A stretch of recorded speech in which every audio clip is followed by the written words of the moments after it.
Kapolsek Tambora, Kompol Doni Agung Harfidah, memiliki hobi olahraga ekstrim, yaitu adventure menggunakan sepeda motor trail. Pria yang pernah menjabat Kasat Reskrim, Kanit Narkoba, Gaur Paminal, dan Kanit Reskrim Polsek Metro Gambir ini pun bercerita perjalanan karirnya di Polri. Ia juga dikenal sebagai anggota polisi yang mudah bergaul dengan siapapun dan selalu melayani masyarakat dengan baik. Lalu, bagaimana sosok Kompol Doni Agung Harfidah? Berikut wawancara eksklusif bersama Warta Kota dalam program Anterin.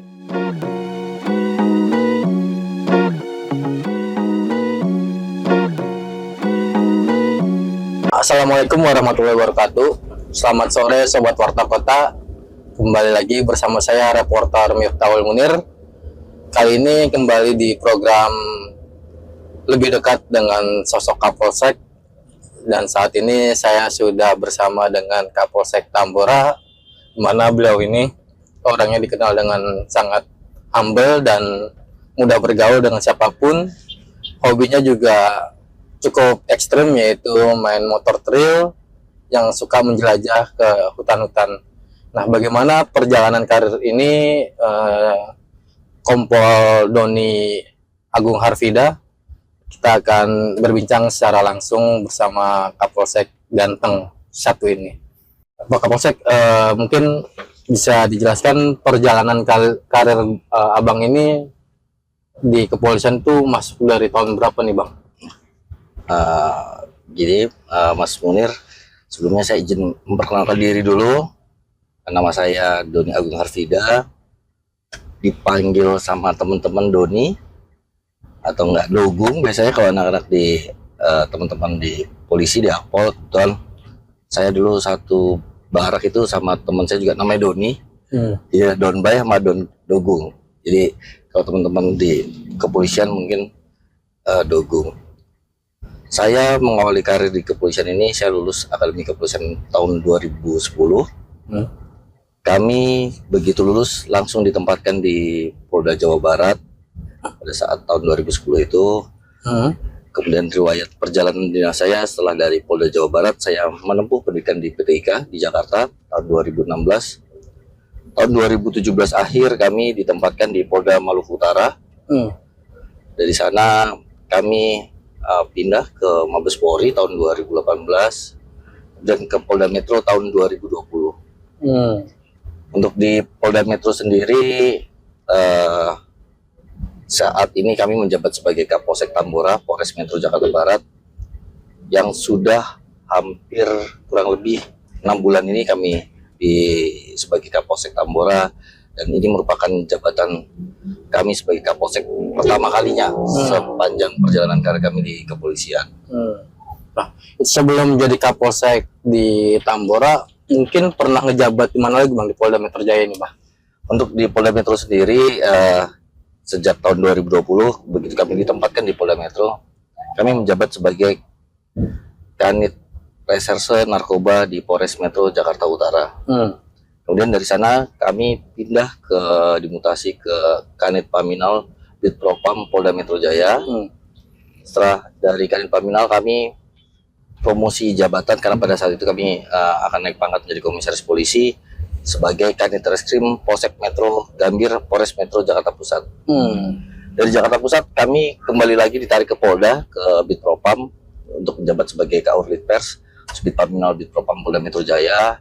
Dan setelah dari situ kurang lebih 2 tahun kami menjabat di situ, kami dimutasi ke Kapolsek Tambora Polres Metro Jakarta Barat. Nah, Bang, kita berbicara mundur ke belakang jauh nih. Abang tuh kelahiran mana sih, Bang, kalau buat Abang, dan tanggal berapa, bulan apa, tahun berapa? Jadi kalau bicara tahunnya ini kelihatan udah tua.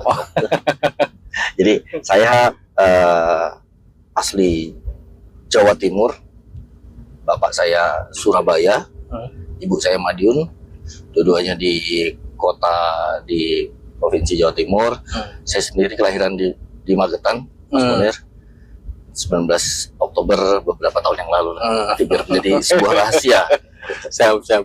Nah, motivasi Abang menjadi polisi memang sudah dari kecil atau memang ketika masa SMA, Bang? Ya. Jadi kalau bicara jadi polisi, jauh banget ya cita-cita dari mau jadi polisi itu jauh. Kebetulan orang tua saya seorang anggota TNI, saat ini sudah purnawirawan. Dulu nggak pernah kepikiran Mas mau jadi seorang polisi.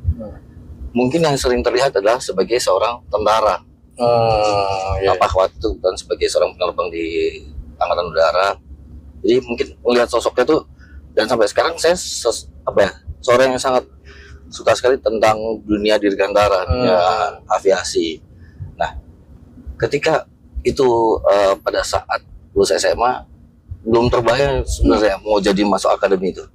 Namun ketika ada satu kejadian pada saat itu, saya menemani teman saya masih pada saat kecil. Di saat itu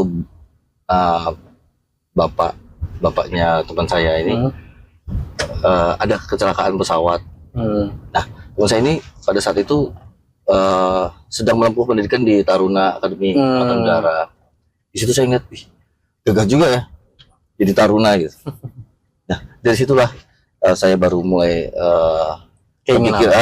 baru mulai timbul, oh ya, kayaknya bangga nih kayak bokap kalau misalnya gue jadi Taruna. Mungkin gambarannya seperti itu. Jadi tidak menjadi cita-cita pada saat masih kecil. Karena cita-cita masih kecil itu saya ingin menjadi pilot. Terus kemudian akhirnya setelah momen itulah timbul keinginan untuk bisa menjadi seorang Taruna lah pada saat itu. Gitu. Tahun berapa tuh Bang akhirnya Abang mendaftar? 2007. 2007. Ya, 2007 daftar, terus di tahun 2010.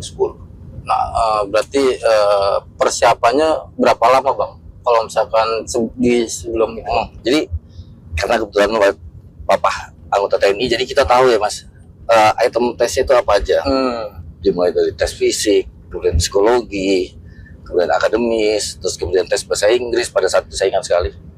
Jadi kami mempersiapkan diri untuk terutama fisik, karena kalau nggak latihan lari, kayak lari nggak akan bisa mengikuti tes dengan baik. Kita persiapan dari kurang lebih bulan Februari atau Januari ya.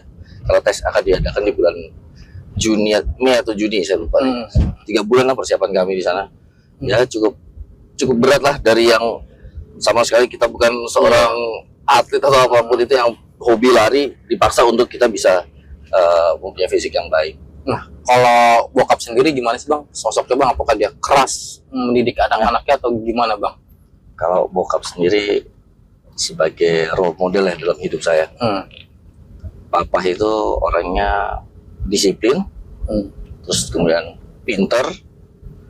Dulu saya julukin Papa itu MacGyver, karena Papa selalu bisa memperbaiki segala sesuatu yang rusak di rumah. Jadi dengan kepintarannya dia, dengan kehebatannya dia bisa menyelesaikan permasalahan di rumah. Terus kemudian Papa tuh orangnya idealis, punya pakem sendiri dalam berkarir, dan saya tahu banget Papa gimana orangnya, dan mungkin itu yang salah satu yang membuat saya mempunyai warna tersendiri dalam menjalani karir di kepolisian. Papa itu dari Akmil juga Bang, apa aja? Betul, Papa dari Akademi Angkatan Udara. Terus kemudian beliau juga seorang penerbang pesawat tempur, yang pasti bagi saya pribadi, saya melihatnya seorang yang hebat lah, bisa menerbangkan pesawat tempur. Kalau ibu Bang? Kalau mama ibu rumah tangga biasa, orang yang membentuk saya mempunyai sifat yang mungkin kok Mas Munir bilang humble atau apa, itu mungkin dari mama, karena mama orangnya mudah bergaul sama lingkungan. Nah Bang, Abang nih hobinya apa sih Bang, kalau boleh tahu Bang, dari masa remaja sampai sekarang? Kalau hobi olahraga, hampir semua olahraga ya, walaupun nggak jago tapi bisa lah Mas. Terus yang paling seneng banget sejak jadi anggota Polri, hobinya itu main terabas ya, adventure itu. Jadi main motor trail, adventure biasanya ke alam.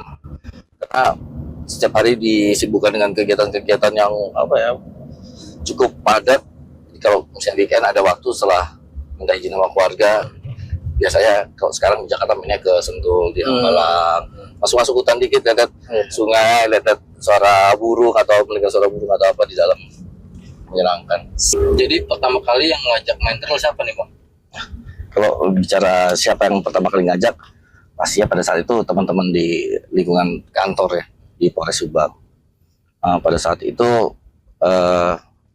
kebetulan dinasnya di Jawa Barat yang kondisi geografisnya banyak gunung-gunungnya lah, Mas Munir. Jadi di sana kalau naik motor trail itu kayak udah menjamur sekali dah pada saat itu, apalagi pada saat itu lagi ngetrennya ke adventure motor. Jadi tertarik, akhirnya saya dipinjamkan motor sama teman saya mencoba. Padahal pada saat mau masuk polisi, saya sendiri tuh nggak bisa naik motor. Kalau dulu di Akpol ada pelajaran pengawalan patroli dengan menggunakan roda 2 atau roda 4, saya malunya luar biasa karena saya nggak bisa mengendarai roda 2. Hal itu dikarenakan pada saat sebelum masuk polisi dulu, pada masa usia masih remaja lah, orang tua saya melarang kita ini anak-anaknya untuk mengendarai kendaraan roda 2. Bukan berarti kami harus mengendarai mobil, enggak, karena pada saat itu kita juga masih belum cukup usia untuk bisa mengendarai kendaraan bermotor.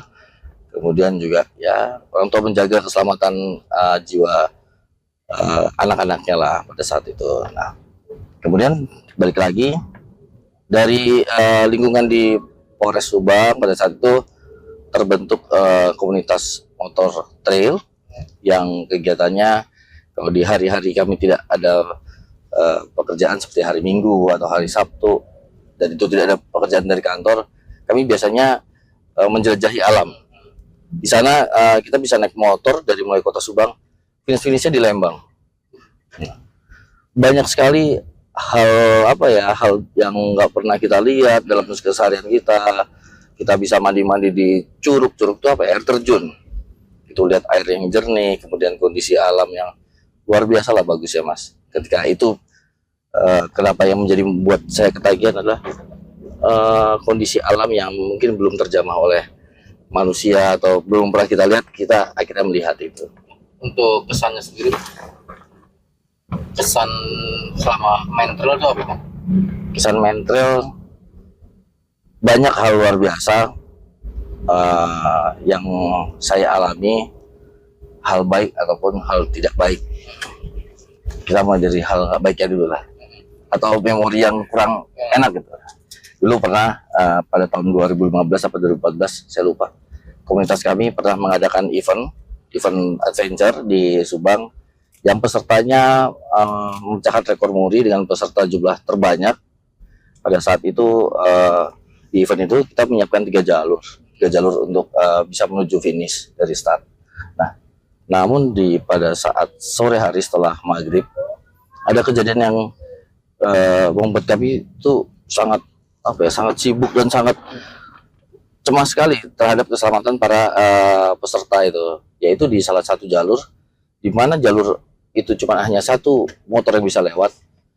Kondisinya jalur itu membuat ada motor build up yang dia powernya besar, membuat dia lubang yang cukup besar di jalur itu.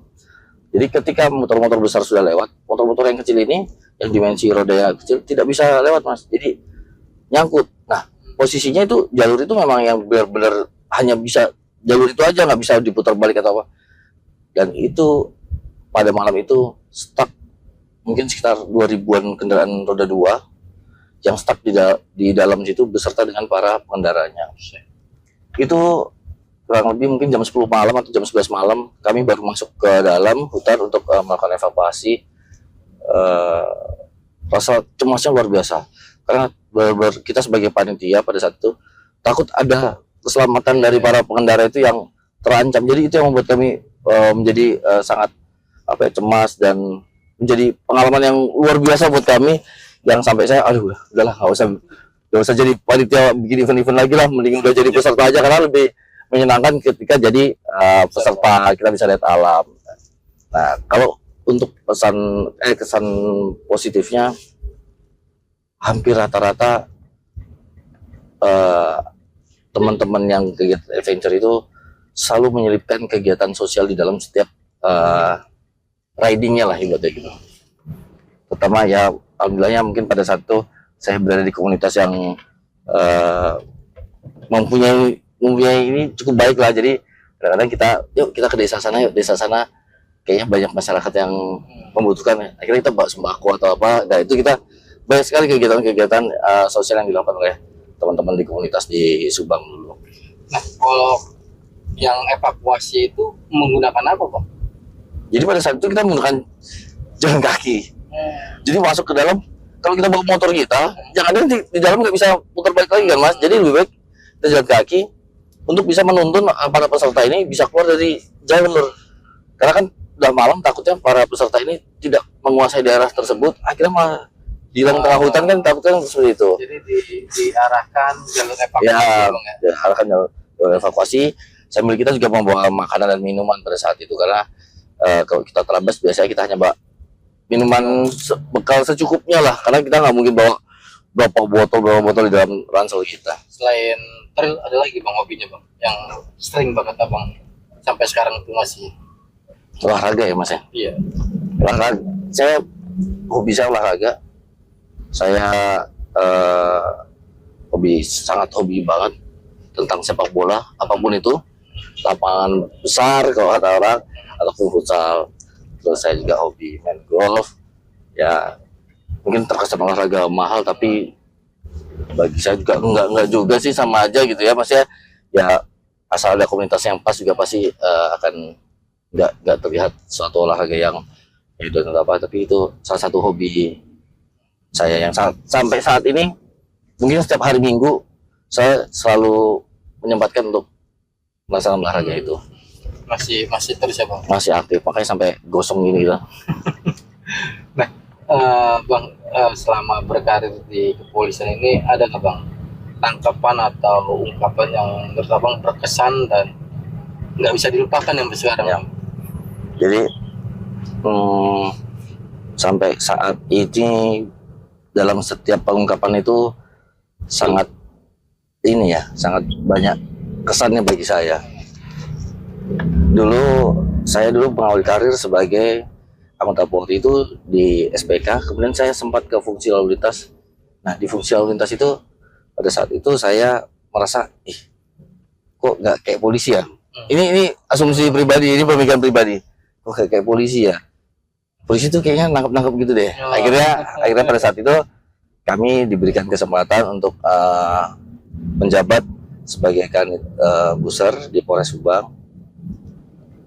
Tanggapan pertama saya masih ingat sampai sekarang, yaitu kasus pencurian kendaraan bermotor roda 4. Pada saat itu saya malam-malam mendapat perintah dari Kasat Reskrim untuk segera berangkat ke Jakarta, karena sudah ada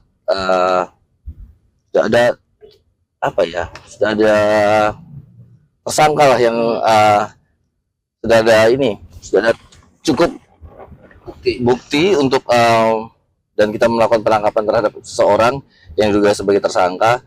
Akhirnya saya berangkat. Nah, pada saat itu kami berangkat jam 11 malam setelah meminta tanda tangan Pak Kapolres pada saat itu surat perintah kegiatan berangkat ke Jakarta. Saya ini orang lalu lintas, baru jadi orang reskrim, terus disuruh tangkap tersangka ini curian roda 4. Dalam perjalanan saya, bisa nggak ya? Takut ya, nervous. Jadi mikir, gimana? Nah, akhirnya sama temen, ini gimana? Ini gimana mau nangkap ini, apa aja yang harus dibawa gitu. Nah, akhirnya sampailah kami di Jakarta. Kebetulan saya bukan asli Jakarta, maksudnya besar di Jakarta. Tahu lah daerah-daerah Jakarta. Hari itu setelah sampai di Jakarta, kami menuju ke daerah Ciledug. Saya ingat masih Ciledug. Kemudian kami akhirnya menemukan di mana keberadaan tersangka tersebut. Nah, tersangka tersebut ada di warung di sebuah perempatan gitu Mas. Nah, ini kan kami kan baru, jadi SOP-nya itu masih SOP letter yang dari kami kuliah di Akpol itu. Jadi pada saat penangkapan itu saya pakai rompi anti peluru. Nah, ketika ditujukan anggota itu, kemudian orangnya, saya bertindak, saya keluar dari mobil, saya ngejar sendiri Mas. Di saat itu. Jadi akhirnya saya yang langsung berhadapan sama si tersangka itu sampai jadi tontonan sama orang. Terus akhirnya anggota ini, dan komandan ini komandan kan, biar kami aja dan yang seharusnya mengejar gitu. Tapi karena terlalu semangat mungkin ya, terlalu semangat dan takut kehilangan orang itu, akhirnya kita menangkap sendiri gitu. Dan itu kasus pertama itu pertama itu, jadi itu sangat berkesan sekali, sampai saya ingat banget sampai bergulat lah di lampu merah. Itu yang pertama. Terus kemudian yang kedua yang berkesan adalah ketika itu kami dibimbing oleh Pak Kasat Reskrim. Sekarang beliau ada di Jakarta juga, sudah KBP, mengungkap kejadian tindak pidana curas dengan mengakibatkan hilangnya nyawa 365 dengan korban meninggal dunia. Selama 31 hari kami tidak pulang ke rumah. Di saat itu kami mendapat penghargaan dari pimpinan kami karena berhasil menangkap seluruh tersangka dalam waktu 31 hari. Ada 7 tersangka kalau nggak salah yang berhasil kami amankan, dan itu diamankan dari 3 provinsi yang berbeda. Pada saat itu kami melaksanakan penyelidikan dan penangkapannya di Provinsi Jawa Barat, DKI Jakarta, Provinsi Banten, Lampung, dan Jawa Tengah. 31 hari tidak pulang ke rumah, itu bagi saya pertama kalinya, ini ya jadi anggota polisi beneran. Dan itu sangat mempengaruhi mental saya juga. Ya 31 hari nggak pulang ke rumah, rasanya kayak kangen sama Banten, walaupun dalam 31 hari itu tidak mungkin kita tidur di jalan terus ya Mas ya, pasti ada tidur di penginapan atau apa, tapi ya rasanya tetap nggak pulang ke rumah itu sesuatu yang ini. Itu pengalaman paling berkesan, paling lama tidak pulang ke rumah itu ya 31 hari. Kemudian sampai jadi Kapolsek pun hal paling terakhir mungkin yang sangat berkesan adalah penangkapan terhadap kasus 338 yang dilakukan oleh tersangka dalam waktu kurang dari 24 jam sudah bisa terungkap. Itu yang ungkapan yang luar biasa yang dilaksanakan oleh Kanit Reskrim Polsek Tambora. Nah, kalau perbedaan abang dinas di daerah dan di Jakarta, ada apa yang abang rasakan sekarang? Pasti ada ya, rasanya dinas di daerah, di kota kecil dengan di kota metropolitan sangat beda sekali sih Mas. Kalau di Polda Metro ini tidak pernah kita bisa bersantai, kegiatan selalu ada dan selalu menunggu. Jadi kalau ibarat kata kalau di daerah, ya mungkin ini saya ya Mas, pada saat di daerah itu masih ada sedikit waktu untuk bisa bersantai, karena memang ya tingkat kejahatannya tidak sebanyak di kota metropolitan, apalagi di Tambora yang wah luar biasa padat penduduknya. Itu sangat men-challenge kami untuk bisa terus beradaptasi dan bisa melaksanakan tugas dengan baik. Nah, kalau sekarang nih Bang, keluarga abang sudah berkeluarga kan? Alhamdulillah sudah punya putra juga 1 orang, istri juga alhamdulillah sudah punya. Ya udah ya Mas, udah berkeluarga, udah bapak-bapak itu udah. Ketika ini istri, berarti abang pacaran sebelum pas jadi polisi atau jauh sebelumnya Bang? Nah terus bagaimana respon istri ketika sering banget tinggal, jarang pulang nih abang nih, kan jadi anggota polisi kan biasanya jarang pulang nih, itu gimana Bang? Jadi saya kebetulan kenal dengan istri, pacaran lah sebelum saya masuk Taruna. Kemudian saya masuk Taruna, kita harus LDRan, kalau anak muda bilang LDRan. Istri pacar pada saat itu ada di Jakarta, kami ada di Semarang. Tapi karena saya bilang saya pengen ngebanggain orang tua, akhirnya didukung oleh pacar pada saat itu. Terus lulus, kemudian kami di Jawa Barat. Tadi kan saya cerita tadi, saya tuh didesnya sebagai SPK, habis itu ke lalu lintas. Nah di lalu lintas itu jam kerjanya rutin tuh Mas. Jam 5 pagi berangkat kantor, apel pagi, kemudian jaga rawan pagi, penyeberang Arsola, kemudian pulang jam 8 malam lah, paling malam gitu. Itu setiap hari. Begitu pindah ke reskrim, terkaget-kaget lah.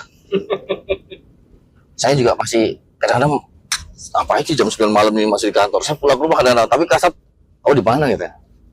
Siapa di rumah? Oh kan Buser ini.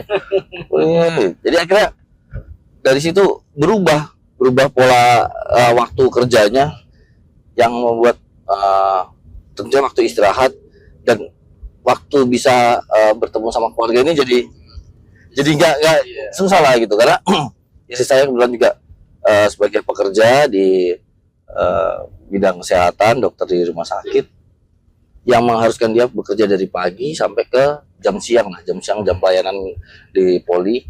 Nah, sedangkan saya baru pulang pagi biasanya. Kalau jadi habis tangkap di mana gitu pagi baru pulang, nanti istri pulang, jadi istri berangkat kantor saya pulang, terus istri nanti pulang saya berangkat kantor sore-sore, gak pernah ketemu. Akhirnya ya dari situ mungkin awal-awal ya cukup ada ya perdebatan ya, mungkin ya masih namanya rumah tangga, tapi akhirnya sampai sekarang juga sudah terbiasa. Jadi kalau sekarang juga jadi Kapolsek, kita pulang ke rumah hari Minggu aja Mas, jadi setiap hari kita tinggal di kantor. Jadi dokter lah kita, istri dokter, kita dokter, mondok di kantor. Berarti itu pada saat itu sudah nikah Bang sama istri Bang, ketika Abang pindah ke reskrim itu? Oh sudah, jadi istri kan ngerasain betul dari seorang polisi lalu lintas menjadi seorang reserse. Tapi justru hal itu saya nggak pernah pengen pindah lagi, maksudnya pada saat itu udah saya harus di serse terus. Ya kemudian memang kalau memang harus ke fungsi staff, akhirnya saya nggak selalu di serse, ya merupakan apa ya, bimbingan dari senior dan masukan dari rekan-rekan juga. Akhirnya saya nggak cuma di serse aja, pernah sebagai staff di Bitpropam, terus staf sumber daya manusia ya, muter-muter Mas. Ya, ini kalau anak sendiri Bang masih usia berapa? Anak saya laki-laki berusia 2,5 tahun. Saat ini ada di Jakarta, istri saya juga ada di Jakarta.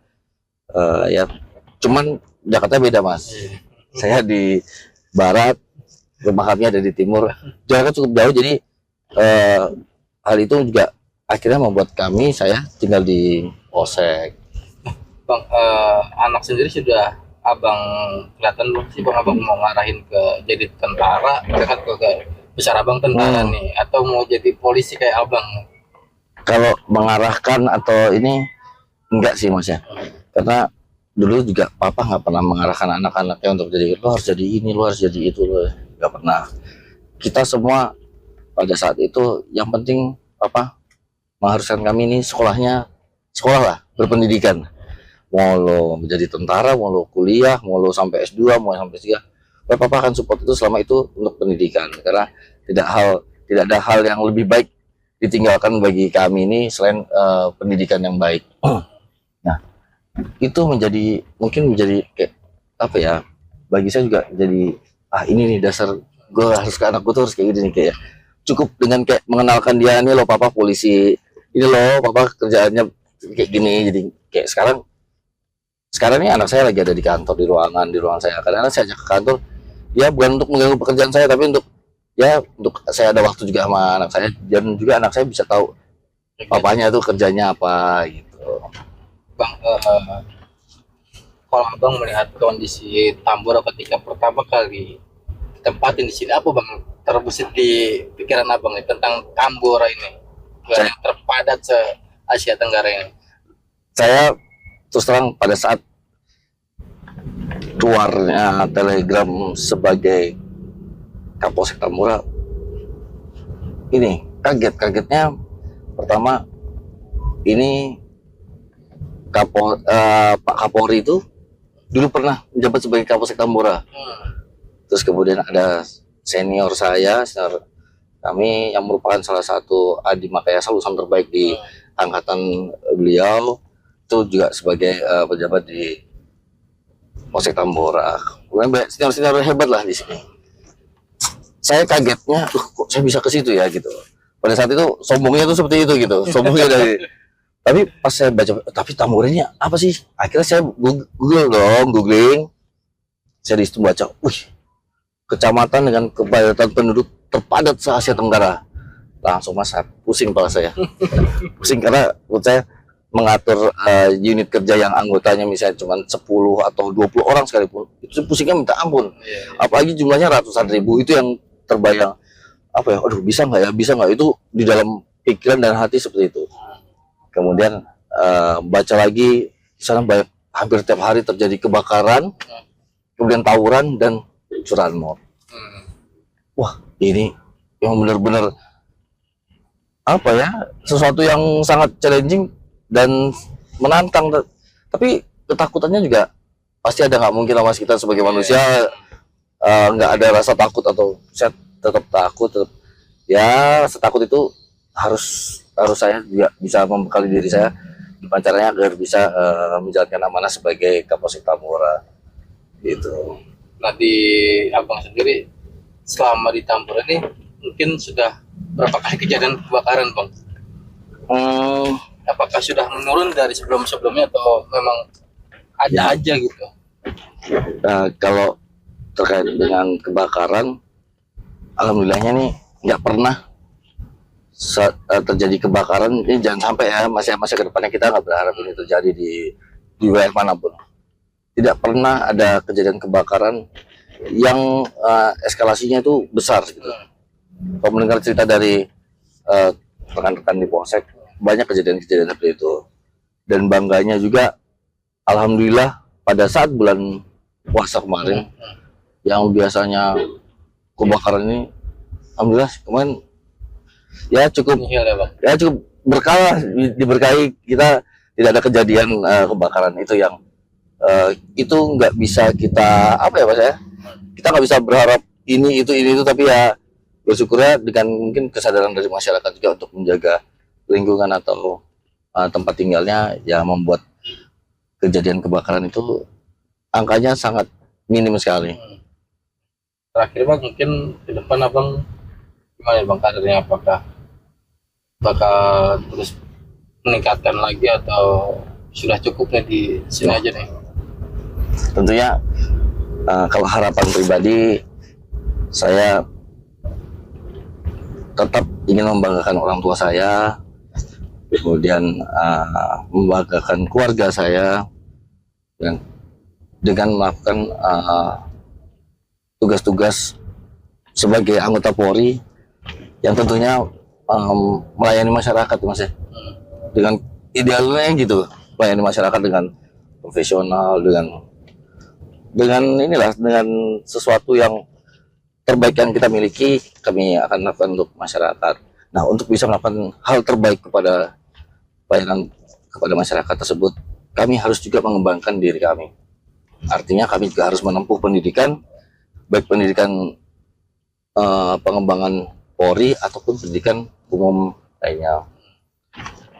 Mudah-mudahan, kami minta doanya, kami bisa mengikuti jejak senior-senior kami yang menempuh pendidikan pengembangan Sespimen, agar bisa mendukung tugas kami sebagai anggota Polri untuk menatap tugas-tugas di masa yang akan datang.